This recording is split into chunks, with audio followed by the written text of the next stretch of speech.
staying around. And we have, after the panel, also another pretty interesting lecture from Igor Simic, so please stick around until the end of the program. I'll be moderating the only panel on today's program, and we are going to talk about generally the relationship between art and technology, and of course data and art. And we are pretty happy to have a kind of diverse set of guests today. Coming from, let's say, different but very complementary backgrounds. So first I'll go on to introductions. So Marjana Brkic is with us in front of Center for Promotion of Science of Serbia, where she's the advisor at the Department for International Cooperation, and she has been working on a number of projects from the art science domain. Then we have Robin Baumgarten, who is an artist and hardware designer, engineer coming from Berlin. Then we have João Paulo Apolinario Passos, art engineer working on machine learning projects, and last but not least, Thorsten S. Wiedemann from Berlin as well, founder and artistic director of the Amaze Festival and platform. So basically we have a bit of playful media, some art science, experimental hardware, art engineering. So this is kind of the realm we are going to be moving around in the next 45 minutes or so. So thanks for being here today and for accepting to join the panel. Of course, it is a very wide kind of topic that we are going to try to touch upon today, but hopefully we're going to come to some interesting reflections. I have some kind of more specific questions in mind for some of you, but maybe I would start with a more general way for you to introduce yourself with the question of kind of how do technology and data interact with creativity and art in your experience, in your work. So maybe, Marjana, do you want to start? Just take the mic. Thanks. Is it on? Yes. Yeah. Okay.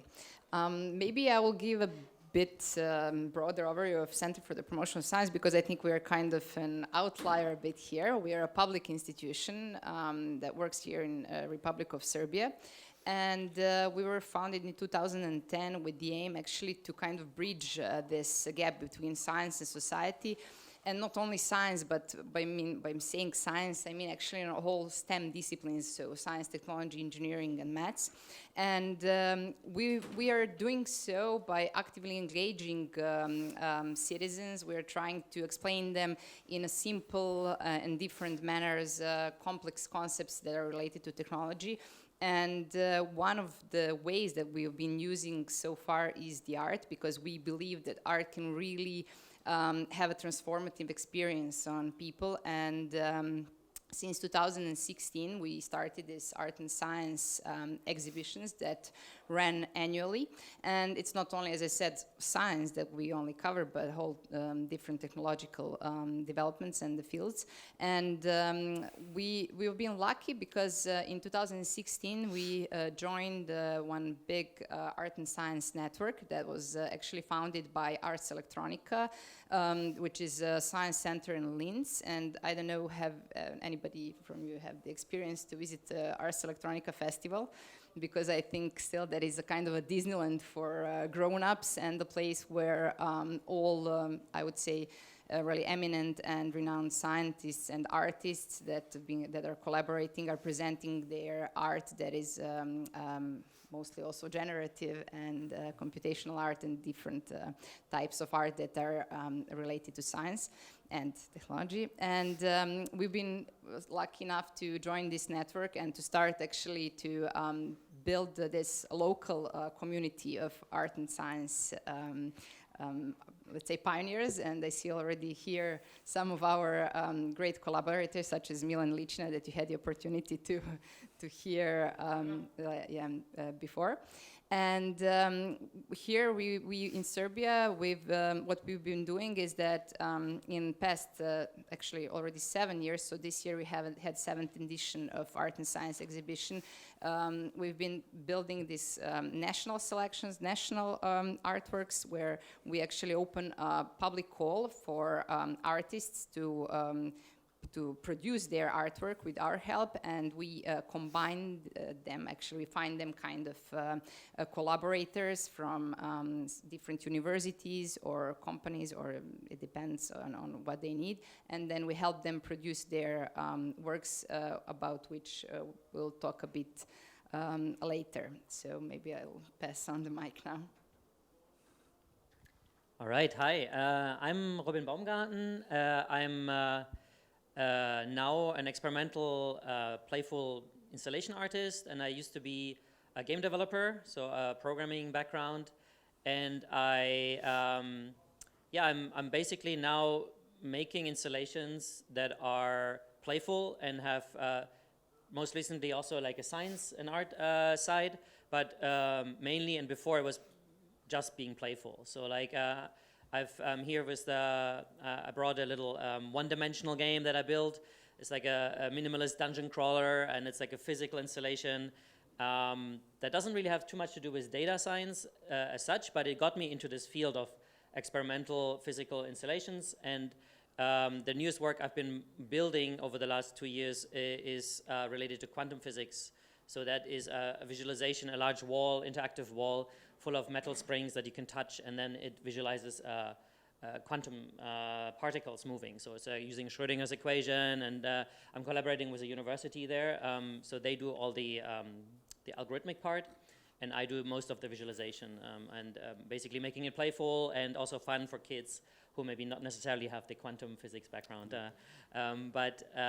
Yeah, so that's kind of also my area, is then kind of combining this fairly dry data of like, some kind of matrix operations that I get, and then make it visible, visual, and playful. And I find this quite an interesting challenge to combine these elements and then make it approachable to people. So that's quite a bit what I've been working on. I used to live in London, and now I'm active in Berlin, and have kind of building my little artistic network there. But I'm still definitely a newcomer to this art side, so I'm more at home at the game development side, and now trying to see what's the difference, like how do you handle when you suddenly have, when I used to make games where €2 is too much for a game, and now it's like these big art installations, and you have to suddenly think of like a couple more zeros at the end, and who knows how much people want to spend on that. And but there's also more seriousness attached to it, right? So there is people are interested, like universities, and it's also helping people understand problems of our times. So that's what I'm into. Thanks. Yeah, actually his 1D game is pretty fun. I was playing yesterday there. It was really like mind-blowing how you can do so much game design in one dimension, so that was really inspiring. Yeah, I'm Apolinario. I'm from Brazil. I live in Vienna. I used to be the guy that builds websites, and then I started from building, and then now they started calling that front-end engineer, which I found fancy. And then I worked with that, but I also studied communication, so I always was a bit of this bridge between technology and communications. But since I saw the paper of DALL-E 1 in January 2021, so almost 2 years now, so the DALL-E 1 paper, or actually it was a blog post, it wasn't even a paper yet when it was out. And I was like, the fact that you could assemble images from text literally transformed my life, because since that day, I was like, I want to do it. And since OpenAI didn't release the code, we started a community day 2 for replicating this model. So I was part of this early communities for replicating DALL-E 1, that then went into building VQGAN and Clip, and clip-guided diffusion, so all this pre-DALL-E 2 era, pre-stable diffusion. And because I was involved with this community, and I started learning machine learning to doing that, and I started doing art exhibitions as well, so I'm also new to this, calling myself an artist and things like that. I started connecting people and showcasing this technology, and I ended up working at Hugging Face now as a machine learning engineer for art and creativity. So basically spending full time doing these funny images that we all share. So that's like very cool. And yeah, I think from the question, one interesting point about the connection between technology, creativity, and art is that, at least, I don't know if you all agree, but I remember when we started talking about machine learning, automation, and jobs, there were those lists of jobs that are safe for automation, and then artists like art, design, whatever were on top, like, this is too safe. Creativity is untouchable, right? Like, maybe a lawyer will be automated and the justice system will be fully automated, but the artists are safe and stuff like that.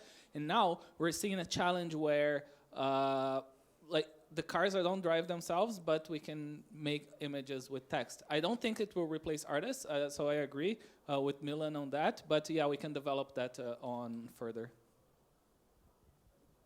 Hi, I'm Thorsten Wiedemann, and I'm the artist director of Amaze Festival. We're doing it since 2008. It's a platform, it's a label, it's a space, it's a lot. It's also a shop and stuff like that. So, but for me, the most important thing is really to celebrate art and games and technology and bring it somehow together. I started to think about games when I was kind of a journalist running around at GDC and kind of Gamescom events in China Choi and talking to all these AAA people and mobile game designers, and I was like a little bit bored of that. So because it was just like product managers I was talking to, never to creators really. It was very hard to get them on the microphone. Then I discovered then the indie scene, and the indie scene is something what is super, super open. It's welcoming, it's inclusive, it's diverse, it's colorful, and also they have game mechanics and game ideas which are mind-blowing, and also brings the technology and the content of the games to another level, because then we can talk about art and we can talk about art house, and because I mean they have so many meaningfulness in their gameplay, even when they're short. They're kind of very nice animation in there. So I was also at the animation festival, at the Blonde Festival in Klaipeda, and met all the animation people, and they're so close to each other, you know. They're so separate, but somehow they should be working more together as well with the comic artists and whatever. So I think in the field what I'm working in, and because we're doing festivals, annual festivals in Johannesburg, we did from 2012 to 2017. We're working with institutions together, with cultural institutions. Then we have a festival in Berlin, what is also happening every year. Now it's in May next year, 10th to the 13th. You're all invited, of course, to come and join the talks and the workshops. And we have parties and a huge exhibition. And an award, very important to have an award to also highlight all these wonderful works, because the most important thing at the moment, especially in the games industry, only the people who have budget and have marketing budgets, the games are visible. And I think festivals like the Amaze Festival, like concentrating on art house and art and games and playful media, they are very, very important, and hopefully there will be much more of these festivals around the world. Not a Maze Festival, it should be called differently, done by other people, other directors, because I think we can actually show and change the perspective of what games are, and that games are not just like a product. Games is a art form, it's a piece of art, it's a work, and people are thinking a lot about it, especially all these people who are working alone on the games. I mean, it's super challenging to work on all these little pieces to make a game really work. I mean, not everything is polished, but I mean, art is never polished, kind of. Where should you stop? It's always the decision of the artist when he said, okay, now I hang the picture, now the game I ship. So I think it's just a wonderful field. I explore myself.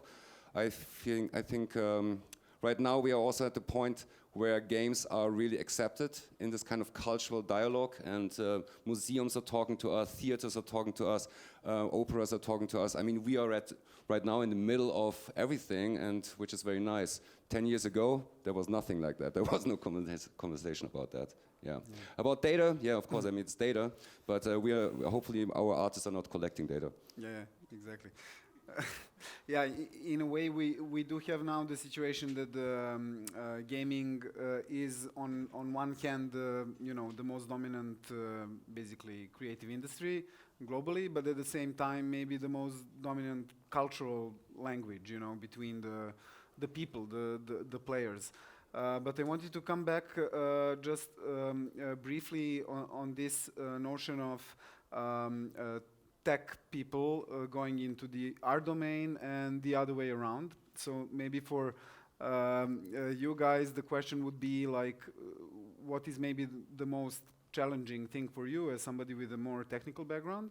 And for Thorsten and Marjana, the question would be when you're working with artists, how do you see them getting around in this? And of course, there is always the option to outsource let's say, the technical part. So is that something that happens a lot of the times, or is it more than the artists also want to, learn the technology and do it on their own?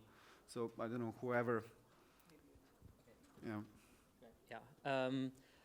I mean, I guess I can say a few things from my personal perspective. It's like, I mean, by education, I'm a software engineer, so like coding, software only.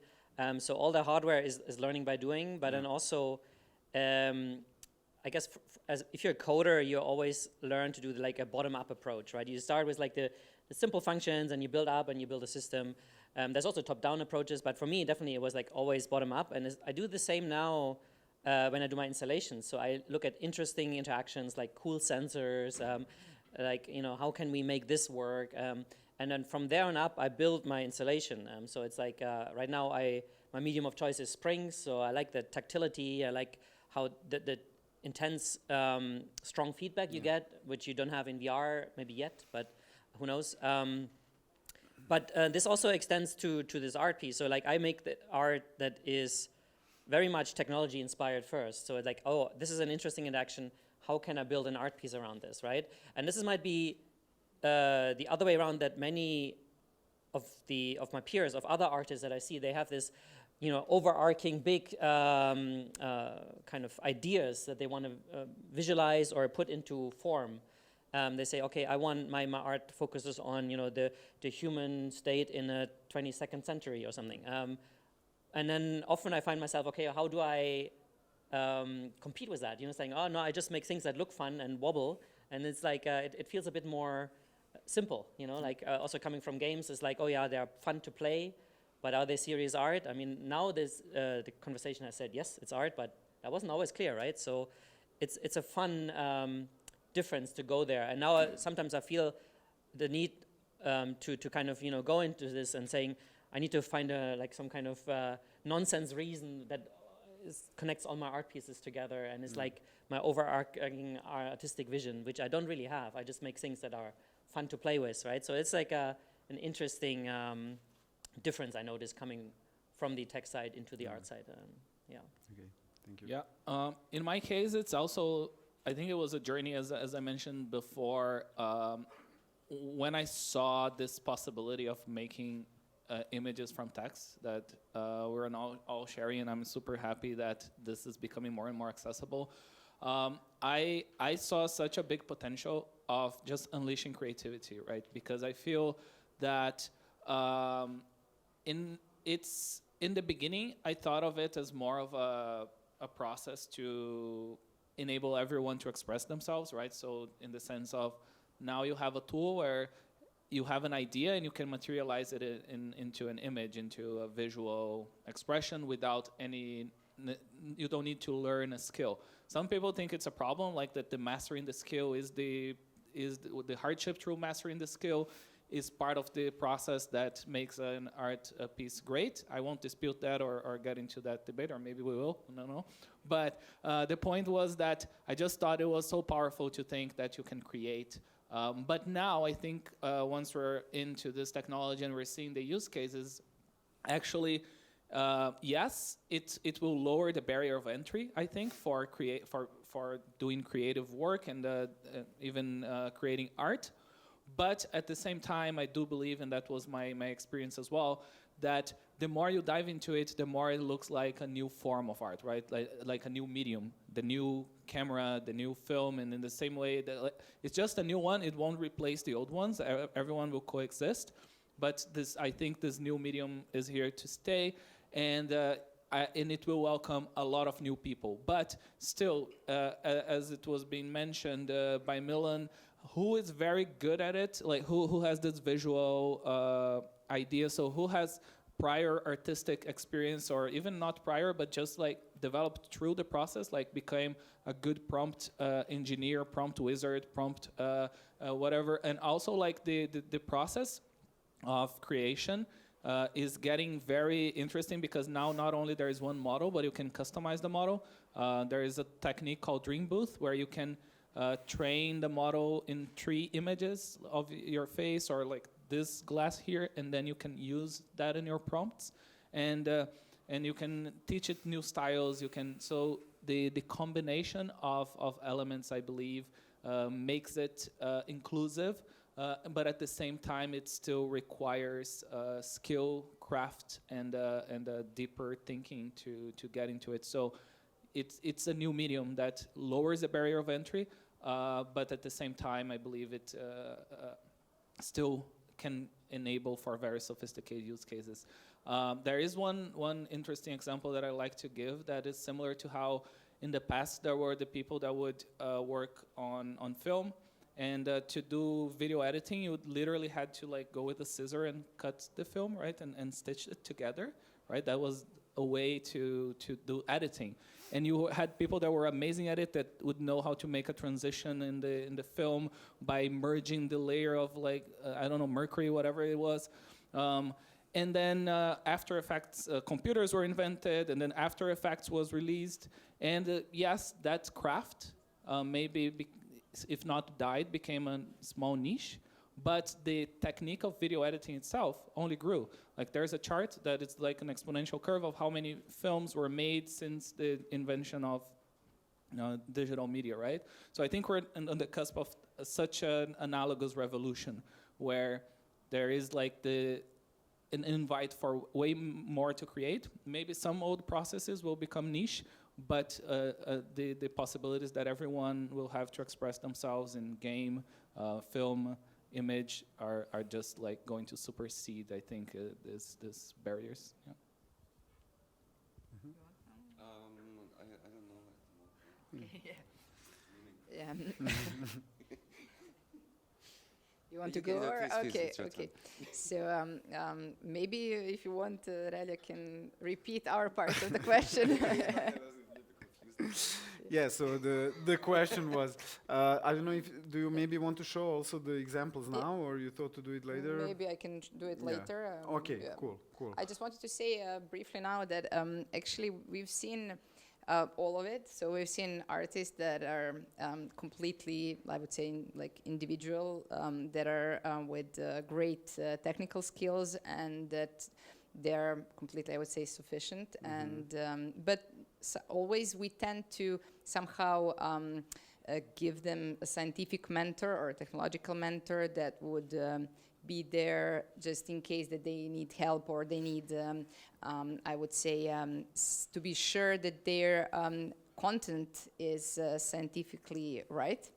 But on the other hand, we've seen different kind of collaborations, which sometimes I would say work well, but sometimes didn't work that well, because I would say that sometimes the expectation from the artist was quite high, that engineers and Or the budget. that they wouldn't really, they couldn't really respond to their demands, and which were, I would say, quite, as I said, high, and not only engineers, but sometimes also other, I don't know, they needed other scientific mentors, or it was a whole group, and sometimes we had to even replace or find new collaborators, because in this part of collaboration, sometimes I would say a glitch happens.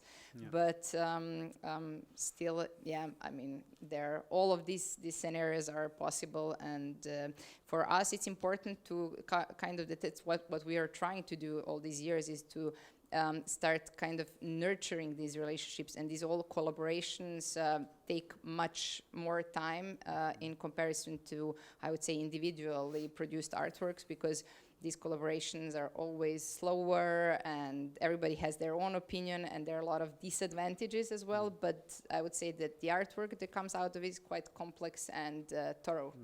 So yeah, maybe Thorsten can... And Thorsten, in your case, there's way more, let's say, do-it-yourself approach and kind of experimenting and so on. So what did you generally see at your festivals? Was it like people kind of collaborating between, more technical people and art people, or the artists kind of, learning new skills to realize their ideas?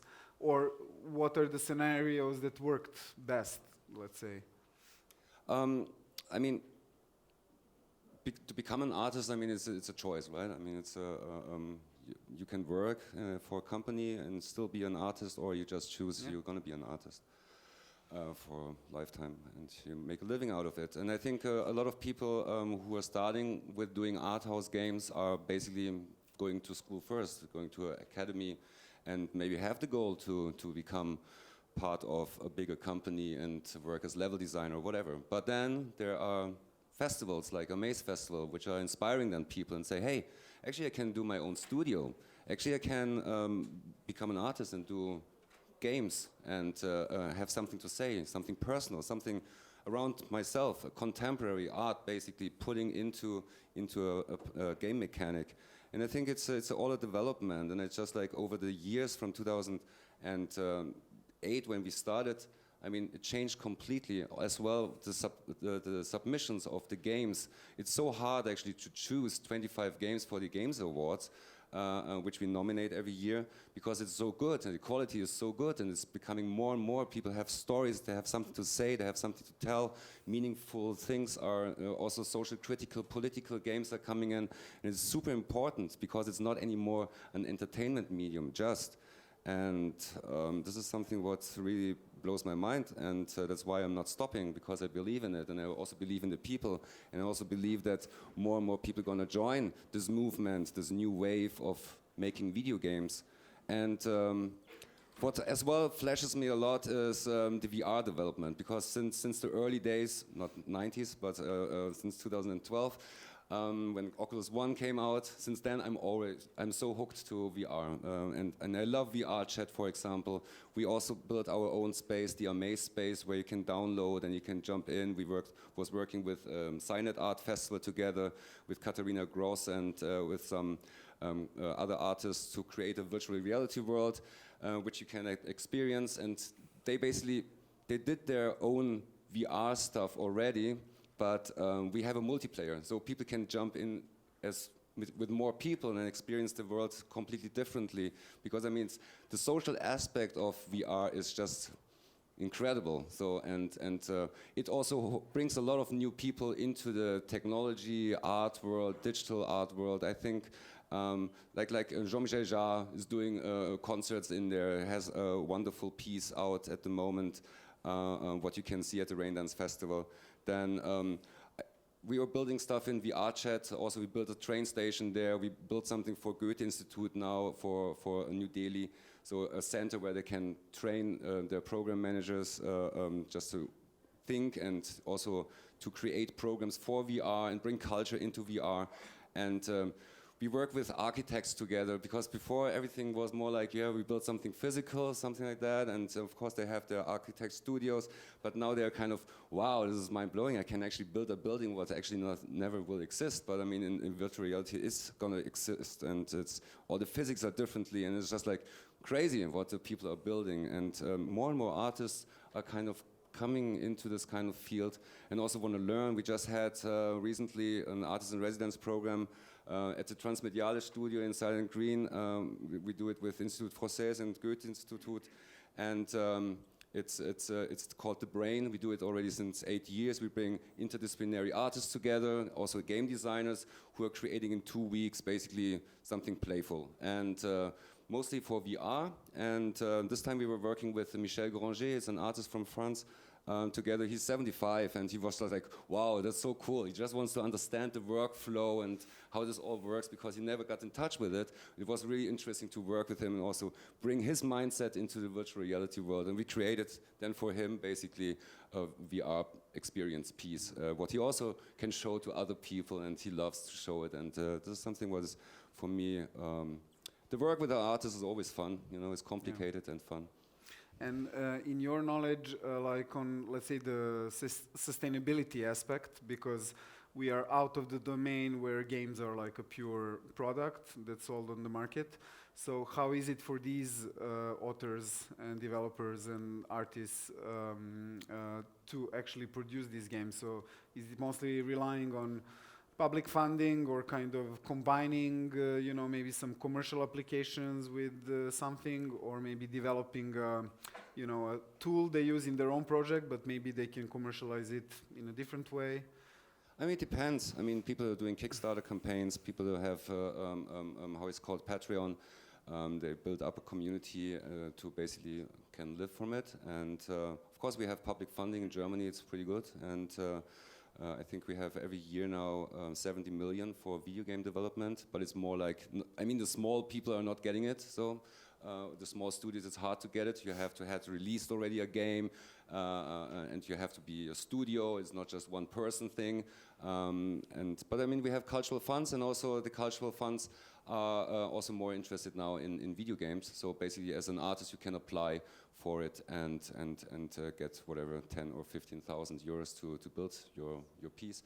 About sustainability, I mean, it's always a thing, right? I mean, it's no, I mean the sustainability of the artist. I don't mean the, greening the culture or something like that.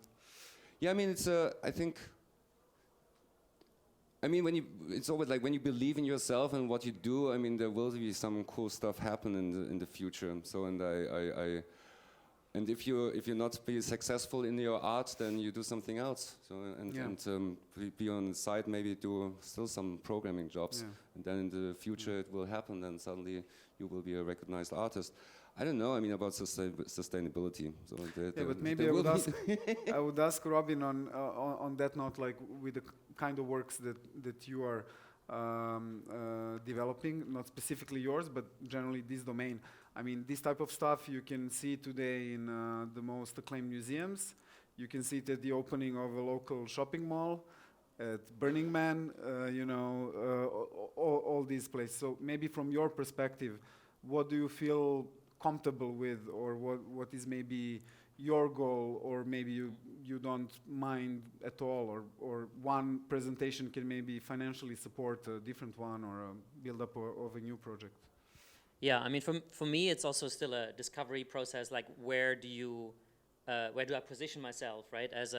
Am I still a game developer? Am I purely an artist? And it might sound like it's the same thing, but it does have like little differences in how I position also my pieces. Are they like games? Are they toys? Are they art pieces? And all of those things could be true, right? So like especially Line Wobbler, this 1D game, it could be a toy, right? It is kind of in a way a toy is like a small joystick and an LED strip. And if you phrase it like this, you know, like it looks very simple and cheap, right? It could be like, okay, 100 euros, you can get it. But then if it's like an art piece, like there's only 10 of them in the world or something, then it's suddenly maybe like more of in terms of traditional gallery spaces, it's a limited item.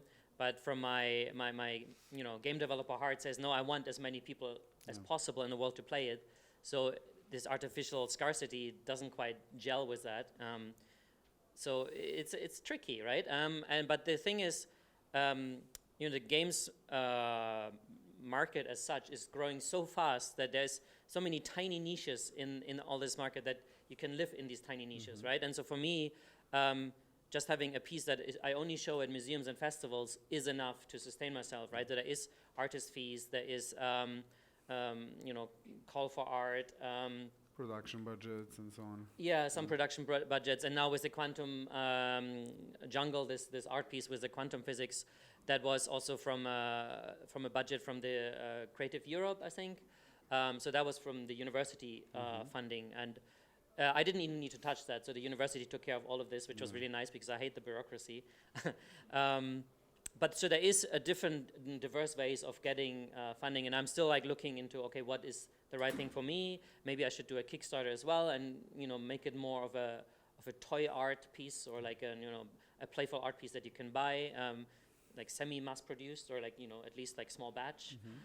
So it's an interesting field that hasn't gotten a right or wrong answer, especially in the hardware side. And there's a lot of my friends are in a similar boat where they have pieces, and actually building a hardware piece that is interactive and lasts is very difficult, right? So like interactive is easy, but it lasts maybe only one evening, right? And then there comes a kid or a drunk guy and pulls it in the wrong way that you didn't expect, and then you sit there for a week and repair it. So it's quite a fun world, and all my friends who are in a similar boat, they share this, and they say, okay, we want to build something, but building something that lasts is actually really tricky. You need a product engineer, you probably need a separate degree, you probably need to talk to a company in China that mass manufactures it, and then talk to the second factory that doesn't try to rip you off, I don't know.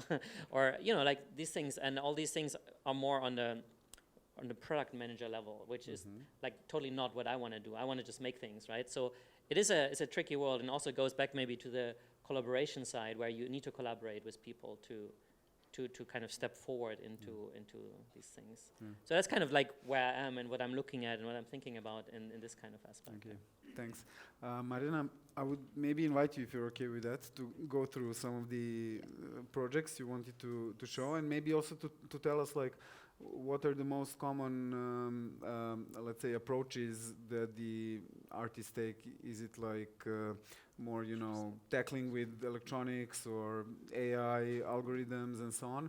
And what is generally the, okay, of course it's related to scientific concepts, but what is the role of play and of this notion of game in those works, and were there any? Yeah, so many questions. But first of all, I just wanted to briefly reply on this, like to tell about the situation in Serbia. So, and since I believe that the audience, mostly they're Serbian people, so I just wanted to say that from January, we'll have another Creative Europe project that will be called the EU Digital Deal, and that is also another actually project coordinated by Ars Electronica that we're going to be part of. And we will be having, again, public calls for artists and for collaborations. And I would like to inspire you all, since you're here, maybe to think it through and to try to apply for our call and to join us. And maybe because our later on our artworks can be presented on Ars Electronica Festival. And also there will be 2 public calls that are global for artists, and that will be done with some of the major scientific institutions, such as it was in previous projects, CERN, or European Space Agency. So look it up a bit, and if you want, you can always contact us at the Center for the Promotion of Science. But before that, also I wanted to show you a few art works that were done through our calls in previous years. So this one I would say is quite interesting and it's called Digital Prayer. It's done by Kristina Tica in 2020. And in collaboration with Mathematical Institute of Science of Academy of Arts and Academy of Science and Arts. And the idea was actually to collide 2 worlds. So the one that is digital, virtual, and the world of actually AI. And on the other side, the world of traditional, handcrafted, orthodox icons. So what Kristina Tica did was that she collected around 4,000 images of orthodox icons and fed them in a deep neural network. And she started generating actually in real time a new orthodox icons-like images. And here you saw kind of iconostasis that she prepared and that she showed at our exhibition in 2020. Then we can move on.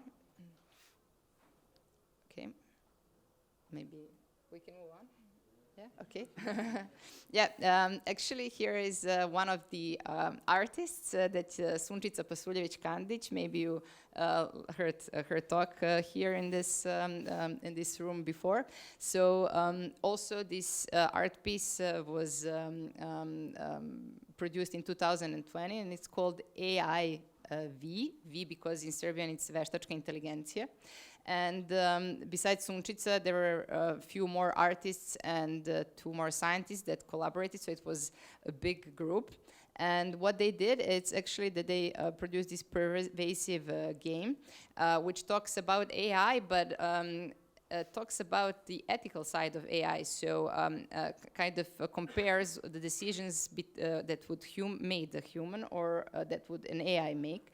And here you could walk around like city center, and on a few places there were this possibilities that you could actually talk with on the game with AI, and where you could decide, or you can decide, or the AI could decide where you would go. And afterwards we made a picnic where all the players could come and then talk about their experience and how they felt in these situations. And it was, I would say, quite interesting, and you can talk with Sunčica more about this work later on. Then next, we can go. Also, this was a bit earlier, even in 2018, after a huge international art and science conference that we had in Serbia. This was a closing event that we organized with Uroš Krčadinec, and Uroš Krčadinec actually was one of his projects is this optimized poetry, and this was a workshop of optimized poetry where he actually made kind of different, so he fed again AI system with different poems from Crnjanski and other Serbian poets, and he generated different poems that he called the tactical poems. So what he did is that he used his AI-generated poems, and then he was trying to fool emotional recognition AI that was recognizing emotional content in these poems, and to try to fool it in a way to see how it would react. So because this software is used by digital marketing people to kind of ameliorate the content. So he was trying to ameliorate his generated poems through the software. And then not only that, but he would run them through another software. It was Google Keyword Planner, where he actually assessed the value of each word in every poem, so he could even assess the value of each poem and try to combine and to see which would have a better value and could be better sold on the market. So it was quite fun because it was like a live event. Then we can go next. And this is also, I put it here because it's from Berlin, and we had it on this year edition of Art and Science, which was a part of Novi Sad 2022, like a European Capital of Culture manifestation, and it was called Meandering River from Cedric Kiefer, and this is audio-visual installation where both music and the video is generated by AI. And it actually shows us how people see now like the Earth from satellites and give us the different perspective. And what we see here is how actually climate change and the rivers will change their flow, and how climate change actually will influence the Earth. So this was quite, let's say, interesting, and so that's a bit of it, and I still hope that you will be like considering our call in 2023. So maybe somebody else, but then I can say something about gamification. So does anybody else want to add something, or should I go to second question? I mean, I brought a video just because a video talks more than maybe we can use it for the end. Is this only for the end? Okay. Well, as you feel like, actually. You want to show it and maybe talk about it a bit? What do you want to continue talking about? What was it? No, yeah, there was another question about no, there was just a question, but we saw in a way that project of Sunčica was also kind of a game. Just the question was like how often also artists working on these science-related projects are also kind of using play and game in the projects. I would say that gamification is quite important, and that's what I wanted to say, that not only from this context, but from the educational context, that is quite also important for us in Center for the Promotion of Science. And we had this year a huge event called May Month of Mathematics that was all devoted to gaming, where we worked on kind of, let's say, not only we, but the people from gaming companies worked with students from different high schools and helped them develop their own games. And since gamification is really recognized as an important tool for science education, and it was actually received quite well, and we tend to try to work on it further through supercluster and through other activities that we work together, because we think it's a right approach to try to reinforce and reinsure students to do more of these kind of works. Yeah, I think what is also something what I want to add, especially, I mean, everybody knows hackathons, so and I think I don't know if you're common with game jams.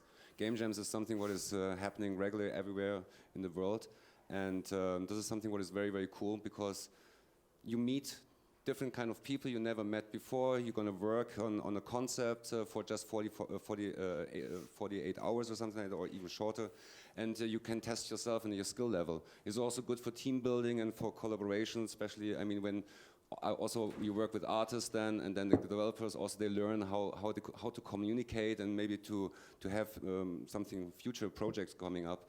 And also when you're going to ask for cultural funds, so maybe the developer itself can't apply for the fund, but with an artist together they can, and then they make a nice project. What also maybe is climate change in there, or whatever, some kind of science data is also involved, and I mean you can build everything in a kind of a game basically. I mean it's a nice container, it's a good system, and you can put any content in there and make it playable. So this is something what is fantastic.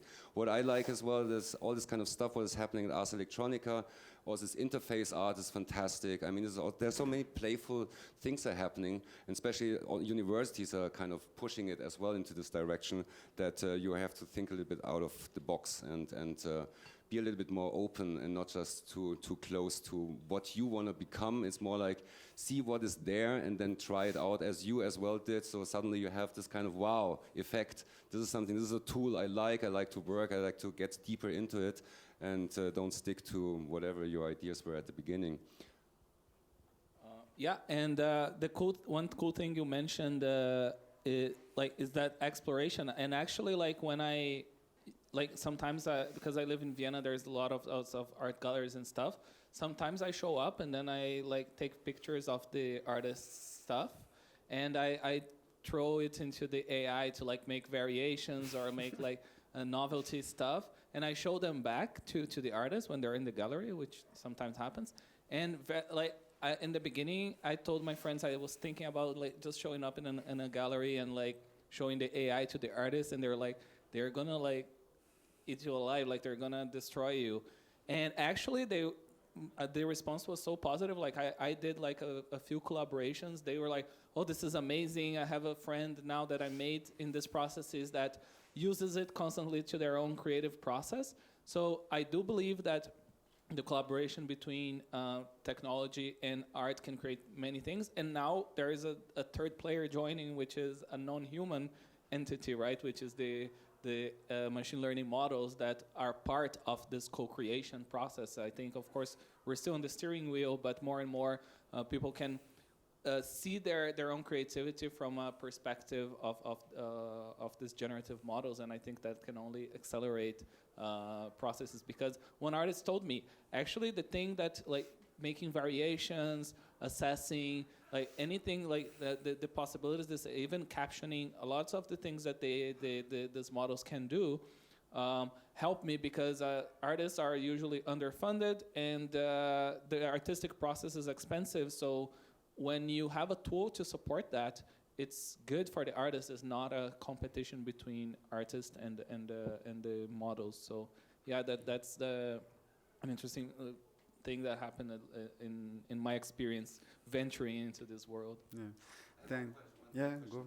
I'm super interested in AI. I think it's just like fantastic. Especially, I mean, when I was at Blonde Festival, I was talking to so many animation filmmakers who are using all this Midjourney and stuff like that, and DALI, and also getting inspiration and maybe creating new characters out of this. Is there also an AI that can make games? Yeah, I mean, end to end, not yet. There is kind of something similar to that. There was a release by Meta, Facebook, that it's a game that they trained a model on a game they made, very simple one on the frames, and then you can control the game with a natural language, and what happens in the game is generated. So it is a bit of an experiment. There were other people generating game assets, but I think end-to-end game, like let's say you write a script for the game and you generate the game. Not quite. There are, for example, it's very interesting because in the gaming medium is so broad, right? Like there is, for example, the OpenAI Codex, which is a language model that can write code. So you write it in English, and it generates code for you. And one of the first usages for it was gaming, right? So people wrote like, oh, draw a box on the screen. When I press left, it moves 10 pixels to the left. When I press right, it moves 10 pixels to the right. So people could assemble games, even with literally zero programming knowledge, just by typing what they wanted to happen. So this is something that AI showed for games, but I'm pretty sure that we will have more and more. We already saw machine learning into games, right? So AI agents into games, so non-playable characters. There are part of games that are using AI, and also assets generated in games. So as you mentioned, the characters, and yeah, and I think in the gaming industry, this technology is already here, and it's only going to grow.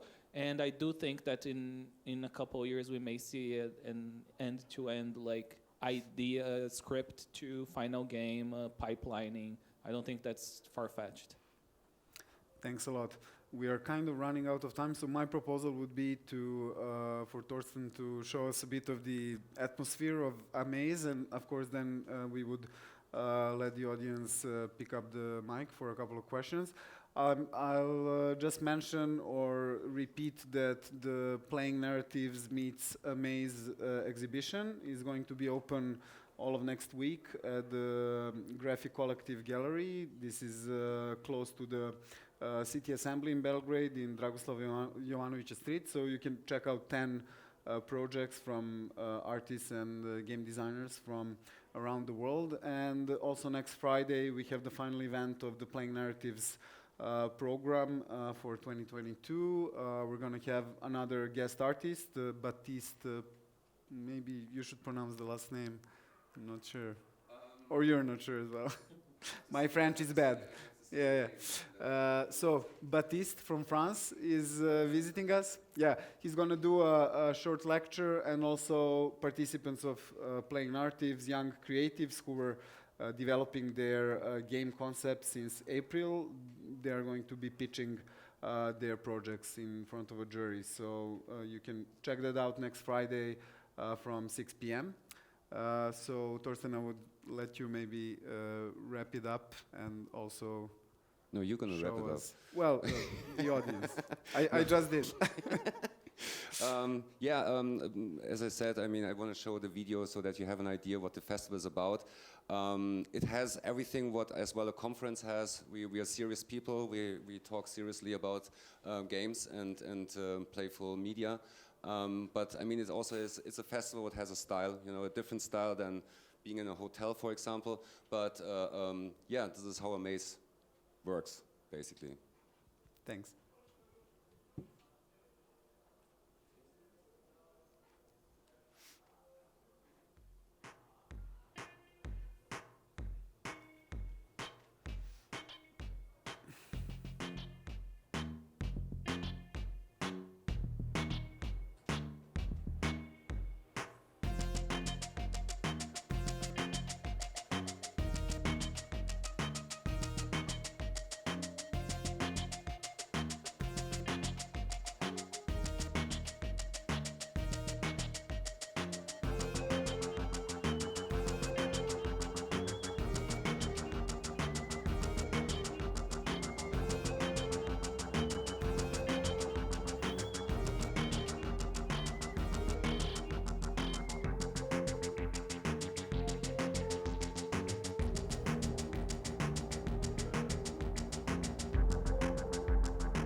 Yeah, next year you should all come, right? We will. Thanks a lot, everyone. So I would invite audience if there are any questions. Now's the time.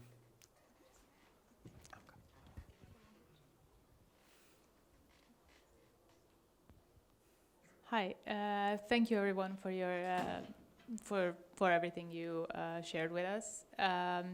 So I love the title of Apolinario's, like, well, your title, like AI artist and ML art engineer. This is something that a couple of years ago it would be like a made up thing from a sci-fi movie. Still is a little bit, but it's true though. But it's getting there. So I was wondering, all of you can answer this if you wish.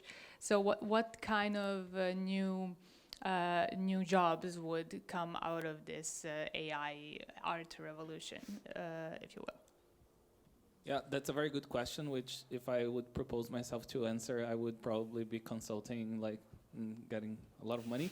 But if I have like a guess, I would say that I think there are these kinds of jobs like mine that are a bit like the infrastructure of this process, right? Like my role is essentially engaging with the community that is building the open source models and aggregating them, making sure that the platform of Hugging Face can support them, and that they and vice versa, they can use the libraries and get to know the platform and make demos. And so it's a bit on the infrastructure side, and I think there is going to be more of it because more and more people will use it, right? So you will need specialists that understand how Midjourney, DALL-E, Stable Diffusion works. So there's definitely the people working operating it. It's one job that it's like clear, and it's also my job kind of. But we can, I think also it's possible to see the analogy of the creation of jobs that we cannot even conceive, in the concept of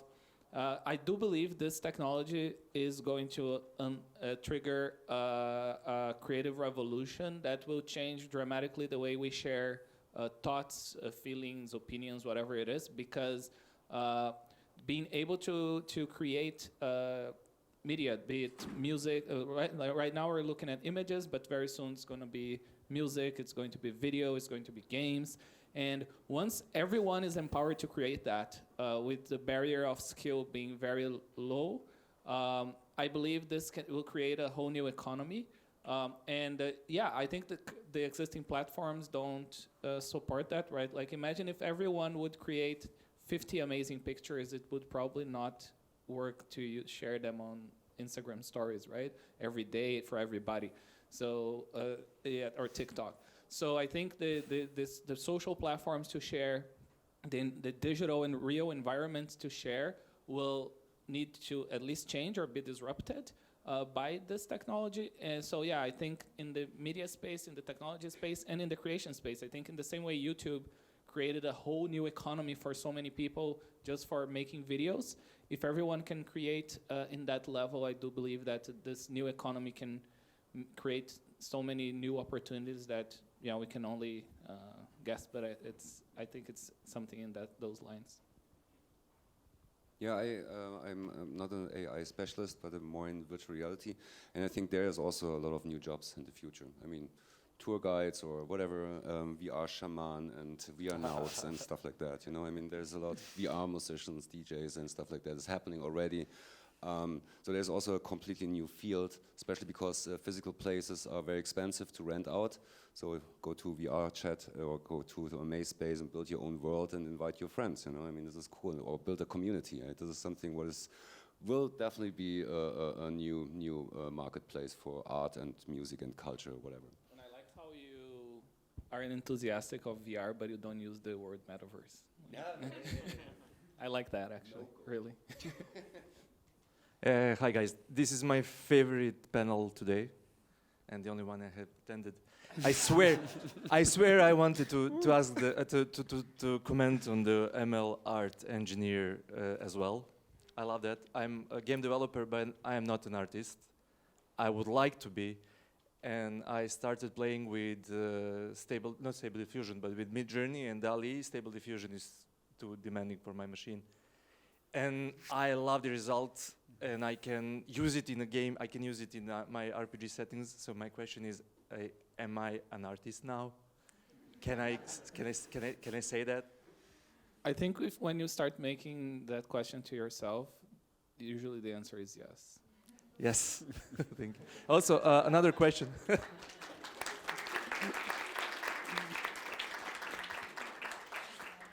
For Robin, where can we find and play the one-dimensional game that you made? So that's at the gallery. Yeah, it's the place I mentioned in downtown Belgrade. Nice. Dragoslava Jovanovića 11. That's the Amay joint. Yeah, and it's Monday to Friday, 12 noon to 8 p.m. and it's closed on Sunday. But you can also check it out on Saturday until 5 p.m. Perfect. Yeah. Thank you. Yeah, I also wanted to invite people to Amaze. I went there to 2016, represented my game. Wonderful festival. Thank you. Great, super. So there's one more short one and. Thank you. My question is more about the industrial part of this generation and art. How do you think this is going to disrupt the marketing and the visuals, the design of bottle labels or posters or these sorts of things? You mean how the AI tools will disrupt? Okay. Yes. Well, I think there is it's an interesting thing because I think a lot of people are thinking about this being used on I think it's a clear application, right? Like marketing and the design for marketing is a very commercial thing. Of course, there are famous art pieces that are also commercial.